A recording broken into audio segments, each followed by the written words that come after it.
¿Cómo están, queridos estudiantes? Bienvenidos a una nueva clase el día de hoy. A continuación procedo a mostrarles pantalla para hablar sobre el nuevo tema del día de hoy. El día de hoy hablaremos de los bioelementos y las biomoléculas. Tenemos nuestro índice, donde como primer punto hablaremos de las biomoléculas y los bioelementos. Como punto número 2, el agua. Número 3, propiedades físico-químicas del agua. 4, y final, sales minerales. Al hablar de los bioelementos y las biomoléculas, son bioelementos los elementos químicos que forman parte de la materia orgánica. La inmensa mayoría de los seres vivos están formados por los mismos elementos químicos. La Tierra se compone de unos 100 elementos químicos y la vida se constituye o está constituida por el 96% de ellos, por 4 de ellos. El oxígeno, uno de ellos, carbono, hidrógeno y nitrógeno. El 96% están compuestas por estos cuatro elementos. Aunque el oxígeno es el elemento mayoritario, también el carbono es el elemento que más representativo tiene en la materia viva por su capacidad de combinarse con otros elementos y formar largas pero muy variadas cadenas de elementos y compuestos útiles para el ser vivo. Estos son necesarios para mantener el equilibrio ósmico y para realizar el metabolismo, por lo que son indispensables para la vida. Los bioelementos secundarios pueden ser y son también el sodio, representado con la Ca, el potasio, con su nomenclatura Na, el cloro, con su nomenclatura de K, el magnesio, el hierro, el yodo. Todos ellos también son necesarios para mantener el equilibrio, como ya lo mencionamos. Y por último encontramos los oligoelementos, que se encuentran proporciones mucho más bajas en todos los seres vivos, pero que tienen un papel importante. Algunos de estos oligoelementos son el flúor, el cobre, el zinc y el cobalto. Todos estos elementos forman parte de la vida de los seres humanos, de los seres. Entonces, cada uno de ellos aporta de una manera significativa para que nuestro proceso y nuestra vida sea mucho más llevadera. Como nosotros podemos observar, aquí nos habla de qué estamos hechos, ¿verdad?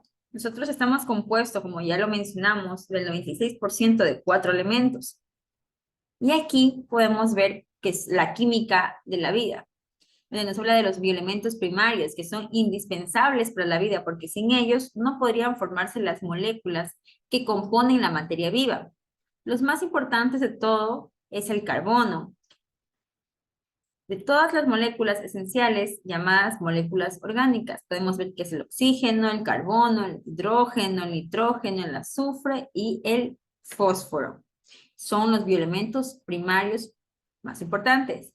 Y los bioelementos secundarios son los que están presentes en menor cantidad y que desempeñan funciones diversas, pero muy esenciales, como la formación de los huesos y la transmisión de los impulsos nerviosos a través de nuestro sistema nervioso, ¿ok? Tenemos al magnesio, al calcio, al sodio, al potasio y al cloro, muy significativos. Todos esos elementos cuentan como parte fundamental de nuestro cuerpo y el desarrollo de nuestros organismos, movimientos. Sin ellos, sería una vida muy desequilibrada al momento de manejar nuestros impulsos, el oxígeno netamente indispensable, ¿no?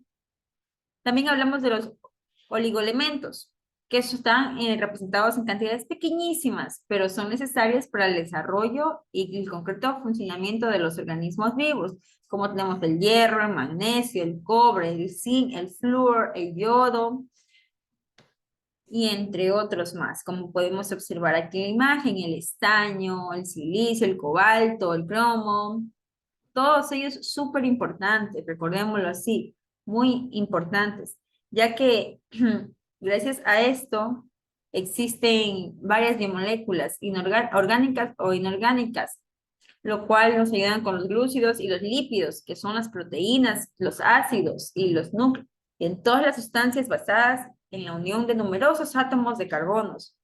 Todo esto lo estudiaremos en una parte muy retenida, paso a paso. Como podemos observar en nuestra gráfica, vemos que está compuesto del 65% de oxígeno, que da igual a 25 kilogramos, perdón. 25 kilogramos de nuestro cuerpo está compuesto de oxígeno, que es la mayor parte, ¿no?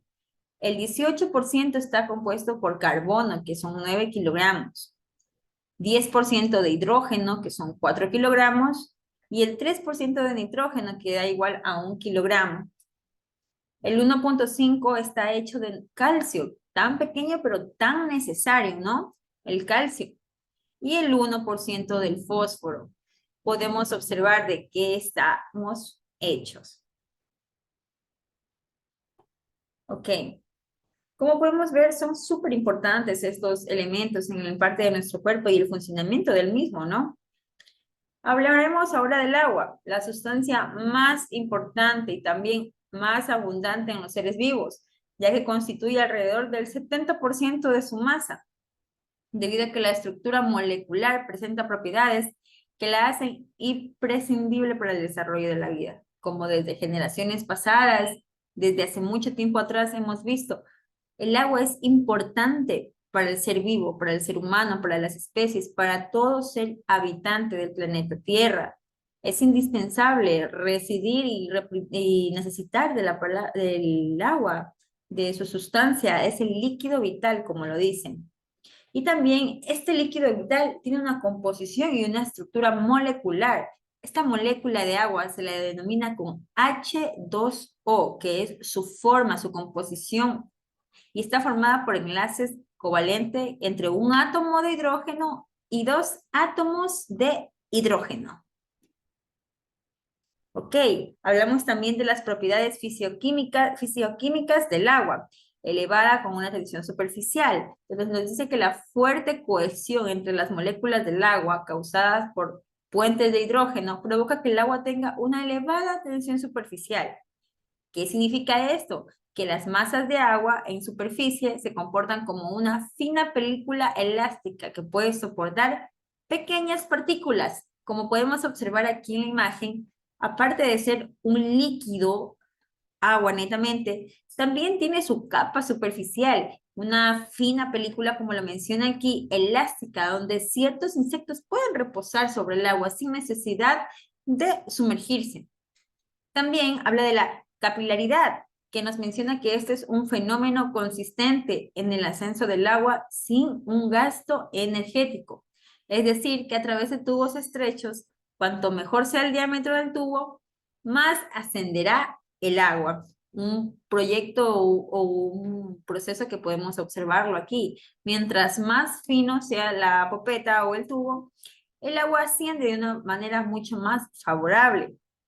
También hablamos del elevado calor en específico. Habla de la capacidad calórica, es decir, la cantidad de calor que necesita para aumentar 1 grado de temperatura. En esta ocasión, 1 grado centígrado. La temperatura de 1 kilogramo de una sustancia es muy elevada. En el caso del agua, porque los numerosos puentes de hidrógeno establecen que entre sus moléculas logran limitar el movimiento de estas y se atrasan en el incremento de la agitación térmica. Es donde podemos llegar a observar que a altas temperaturas el agua llega a un punto de ebullición, o como lo conocemos normalmente, llega a hervir, pero es a calentarse por las altas temperaturas. Tenemos la acción disolvente. El agua es el líquido que más sustancias disuelve, es un líquido soluble, el cual es el disolvente universal, se lo conoce por así, como el disolvente más usado, universal, debido a que su característica polar y su capacidad de formar puentes de hidrógeno con otras sustancias polares iónicas, también esto se debe a su alto valor de constante dieléctrica, ¿ok? También el agua cuenta con una característica muy particular, que es la densidad, que es el valor máximo de la densidad del agua, que se obtiene a 4 grados centígrados, cuando se establecen numerosos puentes de hidrógeno entre Esto va de sus moléculas y en este punto podemos considerar una densidad del agua. Es aquí donde se puede observar que hay partículas o, o pequeñas partes donde nosotros podemos ver, referente a esta imagen, que el agua flota. El agua llega a tener esta densidad cuando se obtiene o se encuentra a 4 grados centígrados. Puede flotar de acuerdo a la densidad adecuada. Ahora hablaremos de lo que son las sales minerales. Las sales minerales forman parte de los seres vivos, aunque se encuentren en cantidades súper pequeñas.